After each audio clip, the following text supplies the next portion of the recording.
Hi. So unless you're blind or you just can't see, you probably already know that Jen and I are expecting a baby. Yay. It's getting very big, Thanks. which is a good thing, no? It's a good thing. Yeah, for the baby. Am I getting big? No, you've actually stayed the same size, it seems. It really don't sound very convincing. No, because some women when they get pregnant, they put weight on their legs or their arms or their necks or whatever. But from behind, you'd never think that Jen was pregnant from behind. Okay, thanks. Is that what you've been aiming You for? saved yourself. So how's it been for you? The last few months. How you are now 32 weeks, aren't you? No. You are now 36 weeks, aren't you? Yes. That's terrible. I can never remember the weeks. I only remember the due date. Okay, well, I'm in the 9th month. Right. And how's it been for you? Yeah, every trimester has had its challenges, but it's definitely all worth it. I know that Jen's been an incredibly strong woman over the past few months. Thanks. I know that because in the first trimester she wasn't well at all. Oh, you mean the nausea? The nausea. But Yeah. you didn't actually vomit, did you? No, but you actually want to because you feel so nauseous. You know, when you have a cold and you're throwing up, you feel like if you throw up, you feel better, but you can't. You just can't. It's just the constant feeling of wanting, but you can't do it. But on the other hand, I think it's better not to do it because obviously then your stomach would be empty and Yeah. you might dehydrate and Yeah. there's other minuses. So for all the would-be mums out there, or pregnant mums, what was the one thing that helped you through your nausea? Well, I tried everything, and to be honest, the only thing that helped me a little bit was orange. Orange. Was fresh orange. I don't usually eat oranges. I know I should, because they're very healthy. But that was the only one thing I tried. You know those aromatic things that you can smell. Yeah, I remember you bought that. Yeah. I tried the wristbands that are supposed to pressure point something on the hand. I tried the dehumidifier. Oh man, I just tried everything. I was so desperate. I tried taking a bath. Nothing helped, just the orange, and for not a very long time. There was nothing worse for me going in that period of time than not being able to help you. I felt helpless. You know, we usually watched a lot of movies back in the day, like in the living room, we'd eat dinner and whatnot, and that was our time. But during this time, Jen was always like feeling ill, and it wasn't the same. As you say, it's worth it, but Yeah. it was.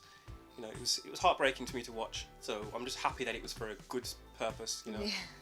you know, I feel bad for people out there who are going through things and they can't help their partners, and they're going through things that aren't for a good purpose. Yeah. So it made me, you know, appreciate it. Yeah, yeah. I know what you mean, and I appreciate it. I feel the same way when you're ill, and I kind of just want to take it on me. And Everyone's getting more cushy. but I think the second trimester was probably the best. Because at the moment, there's still like aches and pains, but I can't remember them as much as I can in the third trimester when we still can't watch anything because I can't sit down, because I can't lie down, I can't stand up. Like any position that's hold longer than, I don't know, half an hour or an hour, it just feels painful and uncomfortable because the baby's getting heavier and moving around is just, yeah. So now it's like we can't sit down and watch. There is just not one furniture in my house that I feel comfortable in. It's very strange. But Jen's bought one of those big. Well, actually, it's a present from a very good friend. So thank you very much, Serena. Okay. Jen sits on this when she's working every morning. Bless her. Yeah. And she sometimes sits on it when she's watching TV as well. I don't know how that's more comfortable. There's no back support. I know. Like I've been told by a midwife that you should have proper back support because the back hurts me. My back hurts me all the time. But then there's other parts that hurt me, and they hurt me less when I sit on the ball. So I don't. Yeah, there's no logic, but I'm happy that it's been invented. And it actually helps. Yeah, I mean, I just can't sit on a chair. When you sit on something hard like a chair, even if the chair is comfortable, I feel like the baby is being pushed up, and then that feels very heavy on your chest Right. because you're squeezing it up. But with the ball, I think it's more your body is in a more flexible position. Okay. And What- it's called a birthing ball, actually. Sorry, so they do have it in the hospital. Right. So it's not actually. I don't know if it's invented for you to sit down all the time at home, but sorry. I thought it was an exercise ball. I think I don't know if the exercise ball is different, but this is, yeah, it might be, but this is also a birthing ball. So so you're pretty much a veteran now. Over the past few months, you've been holding the baby inside you, so you're a real pregnant veteran, if that's a word. What information would you give out there to other people who are in the early stages of their pregnancy? Because I'm sure you probably researched stuff and whatnot, and you probably learned stuff from yourself that nobody else ever told you. So what information can you give to help others out there? Something that you've learned that you never was taught. There's so many things. Like when you start reading, I think mainly know that feeling ill is just a period of time. You know, it's gonna go away. Most of the women, if you want to read statistics, 85% of the women I think have nausea in the first 3 months. So just soldier it out for the first 3 months. And don't read. I mean, everyone is different. I have friends that love reading and knowing everything and diagnosing themselves or being prepared, but for me, I get stressed if I overread. So I know all the basic things. I know what needs to be known. If you feel this, you have to be mindful of this. You have to call your midwife, blah blah blah.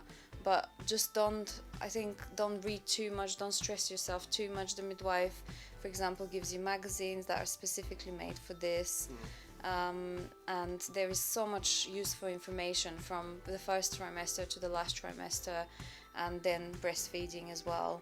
And also I've got an app which is called What to Expect. I think it's a free app, and it just gives you the size of the baby as a fruit every week. That's fun, and a very short video of what actually happens now, like what's happening with the baby this week. Is he putting on weight? Is it shedding the lingual hair, skin thing? So yeah, just the main, as long as I think you know the main things and don't stress yourself, then that's enough. And at the end of the day, as everyone says, it's a natural thing, so your body prepares for it. Your body is capable of doing it. So just take it one step at a time, and don't stress, because it is a gift. Okay, I feel pain, but as you've said, you better me do it. And I also think I would rather me do it from the both of us, because I think it honestly is a gift to women to be able to do that. So enjoy it throughout. I remember when I was younger, even from primary school, and I know it's very silly to say this, but I always said to myself, I am so happy that I'm not a woman, because all my life I'll be dreading the day when I'm going to be giving birth. People say that men can't take pain, and I know that you can take. I know you can take a lot of physical and mental pressures. I've seen you do it in the past, but yeah, I've always said to myself, I'm so happy that I'm not a woman, so I don't have to go through all that. All I have to do now is wait for toothache, because all my life I was thinking, I hope I don't ever get a toothache, and I hope I don't ever get pregnant. Well, I don't believe that it necessarily has to be painful. Okay. And as I say, you better look at it as a unique experience rather than one day I'll have to do this. Then I think that puts a downer and probably makes it even more painful if you're afraid. Like, I hate when people say, oh, I felt like I wanted to die. I mean, nobody wants to hear that. So we'll have to come back and check up on you another time in another video. Yeah, See maybe how it's you're doing. kicking now. It's kicking now. Yeah. How often do you feel the kicking? It's gone into a pattern from a certain week. But I would say our baby's generally a little bit sleepy, and only kicks when I actually sit down or lie down. Otherwise, yeah, it's very, very relaxed and sleepy. So that's how it's gonna be when it comes to life as well. Oh, okay, fair enough. But yeah, This is where we are. this is where we are now.